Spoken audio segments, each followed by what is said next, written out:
After making several videos on the Hunter X2 sprinkler system controller, I noticed that the same questions keep coming up over and over in the comments. Questions like, why are all my zones running? Why are all the wires the same color? How do I manually run a zone? And how can you completely delete a program? So in this video, I'm going to answer the most common Hunter X2 questions all in one place. And by the way, most sprinkler system problems are actually programming problems, not broken parts. Once you understand how programs, start times, and zones work together, this controller becomes much easier to use. So let's get started. One of the most common questions that I get is how to manually operate your sprinkler system with the Hunter X2 controller. And part of the confusion is that there's actually more than one manual mode. You can manually run a single station. You can manually test all stations, and you can manually run an entire program. A lot of people accidentally start the wrong mode, so let's go through all three, and I think it'll make a lot more sense. Okay, let's start with running one station manually. You turn the dial to manual. Use the left and right arrows to choose which station you want to run. We'll run station 2. You use the plus or minus keys to choose how much time. We'll run station 2 for 20 minutes. You turn the dial to run. Station 2 starts running. It'll run for 20 minutes, then it'll shut off. The controller will then go back to normal operation. That's how simple it is. Now let's talk about how to run a program. Let me turn this off.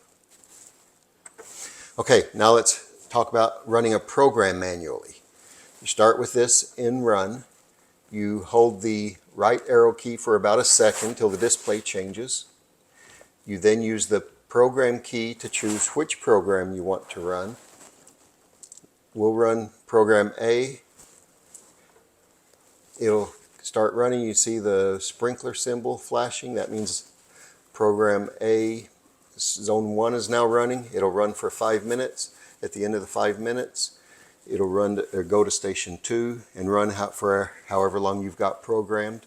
Then zone 3, 4, 5, etc. This is very good for once you've set a program, you can watch that program run to make sure that it's doing what you had intended. The final manual mode is how to run all stations manually. Maybe it's the beginning of the season, you want to make sure that all your heads are working right, rotating, no breaks, etc. So you set your dial to run, you press and hold the program key for about a second, and then you choose how much time you want each station to run. Let's say we want each of them to run for 5 minutes. You're done. You see the sprinkler symbol flashing. That means station 1 is now running. It'll run for 5 minutes. Then station 2 will run for 5 minutes. All stations will run for the same amount of time. Once that's done, the controller will return to normal operation. That's how simple it is to run these different manual modes. How to delete a program, or why the sprinkler system seems to be running at random times. I actually ran into this problem myself recently. I woke up just after midnight and heard my sprinkler systems running, even though I had them set to run at 5 a.m. and 6 a.m. in the morning. What I eventually discovered was that I had accidentally programmed an extra start time that I didn't even realize was there. So the next morning I cleared that and that problem was fixed. But this is one of the most common mistakes that people make with irrigation controllers. Many people think that they need a separate start time for each zone, but that's not how these controllers work. Normally, you need one start time for each program, and after that, the controller automatically runs each zone in sequence based on the runtime that you entered for each zone. So if your sprinkler system's running at unexpected times, the first thing I would check is the program start times. On the Hunter X2, you can scroll through the different start times for each program and turn unused start times off. If a program has an active start time and an active run times, the controller will attempt to run that program. So in many cases, deleting a program really just means removing the extra start times or turning off the unused programs. Let me give you an example. Let's go to start times. I have program A set to run at 5 a.m. That means at 5 a.m., zone 1 will start and will run for however many minutes I've got set. Then it'll go to zone 2, zone 3, zone 4. You do not need a separate start time for each zone. You only need a separate start time for each program. But what I had, if you look, okay, well here's program A2, it's off, 3 and 4 are off. Let's go to program B. 4 is off, look at 1. I've got a start time of 12 a.m. I did not want that. I didn't know it was there.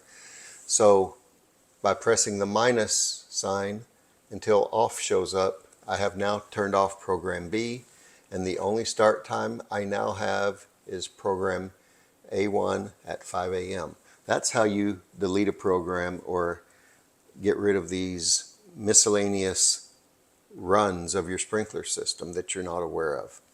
Another question that comes up quite a bit, it causes a lot of confusion, is what's the difference between start times and run times? Well, let me explain real briefly. Start time is when a program will start running. Program A will run for the first time at 5 a.m. I've also got program A set up to run again at 6 a.m. I'm doing a cycle and soak, but that's beyond the point of this question. But I've got no other start time set, nothing for program B, nothing for program C. So start times, again, is when the program will start running. Run times is how long each given station or zone will run in that given program. So on program A, zone 1 will run for 15 minutes. Zone 2 will run for 15 minutes. Zone 3 will run for 15 minutes. Zone 4 will run for 15 minutes. That gives us a total runtime on program A of 1 hour. Program B has no time set. Program C has no time set. But let's say I wanted to set a runtime. Let's just give zone 2 a runtime.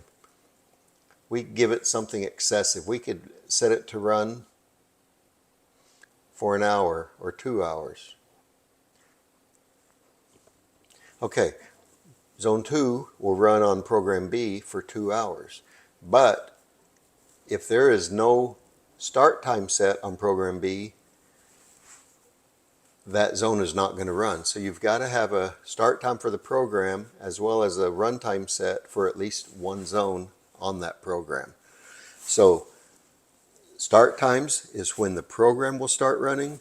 Run times is how long each station will run on that program. The next question that's come up several times is, can I run the same zone more than one time in a day? And the answer is yes. And there's two different scenarios. The first one is where you would run the entire program more than once per day. And that's really simple. So what you need to do, this is program A. It has a start time of 5 a.m. But if you look here, we have a second start time of 6 a.m. So at 5 a.m., program A will run. It'll run each of the 4 zones. And then at 6 a.m., it will turn on again and run those same 4 zones. And this is useful for a soak and cycle where you've got a lot of slope on your yard, or for some other reason you just want to make sure that the water's soaking in well. So instead of running each zone for 30 minutes, you might run each zone for 15 minutes and then cycle back through an hour later and run the other 15 minutes. So that's one way, is just to set 2 start times for program A or B or C, whatever program it is. So there's one more scenario. Let's say you want all 4 of your zones, 6 of your zones, however many zones you have. It just happens that I have 4 zones. And I want them to all run in the morning. But then because of some new sod or some other reason, I want to run zone 2 one additional time in the evening. So I've got program A set up to run at 5 a.m. That's going to run zones 1 through 4 for me. But I want zone 2 to run at 10 p.m. So I need to do that under a different program. So I'll go to program B and I will set my run time or my start time for 10 p.m. But then I need to set zone 2 to run on program B. So this is zone 1. I don't want it to run, so I leave it at 0. This is zone 2. I want it to run, let's say 20 minutes. So now on program B, zone 2 is going to run for 20 minutes. Zone 3 is at 0. Zone 4 is at 0. So the only one that's going to run on program B is zone 2. So again, I have my start time at 10 p.m. So what's going to happen? Program A is going to run at 5 a.m. It's going to run zones 1, 2, 3, and 4. Then at 10 p.m., program B is going to run,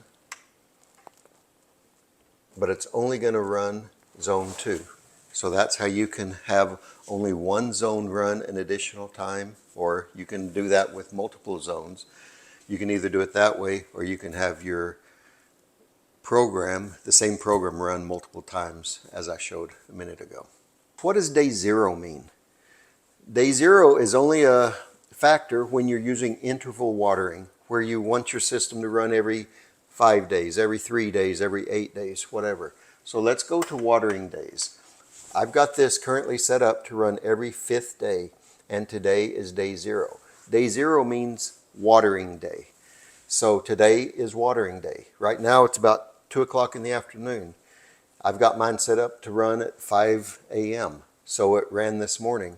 It will not run tomorrow. It won't run for 4 more days, but 5 days from now will be another day 0 and it will run. So let's say you're programming this today at 2 o'clock in the afternoon and you want it to run tonight, let's say at 10 p.m. So you need to set today as day 0, and you just do that by using your plus and minus buttons. So today is day 0. If you've got your start time set for 10 p.m., it will run tonight. But let's say you want it to run in the mornings. So you're programming it today in the afternoon, so you want it to run tomorrow morning. In that case,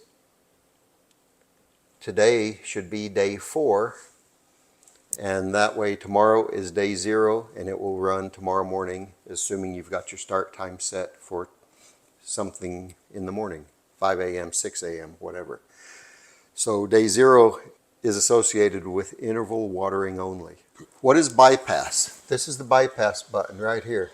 You have on and bypass. If it's on, that means the rain sensor is active. If the rain sensor detects moisture, it will not run the program that day. If you have it on bypass, it ignores the rain sensor, and even if it's raining cats and dogs outside, your sprinkler system is going to run. So you would normally want this in the on position. Not sure why you would want to run it in bypass, but that's what bypass is to bypass the rain sensor. Why are all sprinkler wires seem to be the same color? Now in this controller, the wiring is actually fairly organized, but many sprinkler systems use white wires with small colored stripes. So from a distance, a lot of the wires can look almost identical, even though they're actually different wires. Inside the controller, you usually have one common wire that's shared by all the valves, along with individual zone wires that control each sprinkler zone. Each number terminal on the controller corresponds to a different zone in the yard. When that zone turns on, the controller sends power through that individual wire out to the valve box and activates a solenoid for that zone. Also, keep in mind that repairs may have been made over the years. Someone may have repaired or extended a wire using whatever wire they happen to have available at the time without worrying about matching the original wire color. Another question that was asked is how to determine how many zones you have. Well, that's pretty easy. Let me show you how to do that. What you'll do is open up your controller. This is each zone. Here's zone 1, 2, 3, 4, 5, 6, 7, 8. You can see which zones have wires attached to them. I have wires on zones 1, 2, 3, and 4. So I have 4 zones. Another common question is how to keep track of which sprinkler zone controls which part of the yard. The easiest method is simply to turn on a zone, walk outside, and see which zone is running. Once you see what zone's running, you just create a little label inside your controller and say zone 1, front yard left side, zone 2, front yard right side, zone 3, backyard, etc. And then the next question becomes, how do you know which valve box controls what zone? Well, let me show you how to do that. So right now, zone 2 is running. I see that it's the back part of my backyard. Now I'm going to go turn it off at the controller. Okay, so zone 2 is now turned off. So what you do is go to your valve boxes. I've only got 2 valve boxes here in the backyard. So one of these 2 controls zone 2, which we saw running just a minute ago. So what we're going to do is open them up, and we're going to manually open the solenoid. So here's the solenoid right here. What you want to do is turn that a quarter to a half a turn counterclockwise. And be careful, you may get wet. Okay, I can hear water running through it. And they're over here, and I'm getting really wet. I'm going to turn that off real quick. Okay, so that's obviously not the correct one. So let's try this one. Again, here's the solenoid right here. Turn it a quarter turn.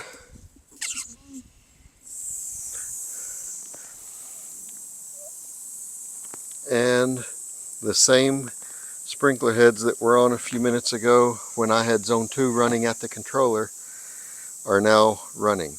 So now we know that this valve box right here is for zone 2. We'll figure out what this one is later. But that's how you determine which valve box controls what zone. It's pretty simple, just manually operate the solenoids and see what zone runs. Thanks so much for watching this video. I hope it's been helpful to you. If it has, please click that like button down below. Also, I sure would appreciate it if you would subscribe to my channel. That way you can be notified when new videos come out.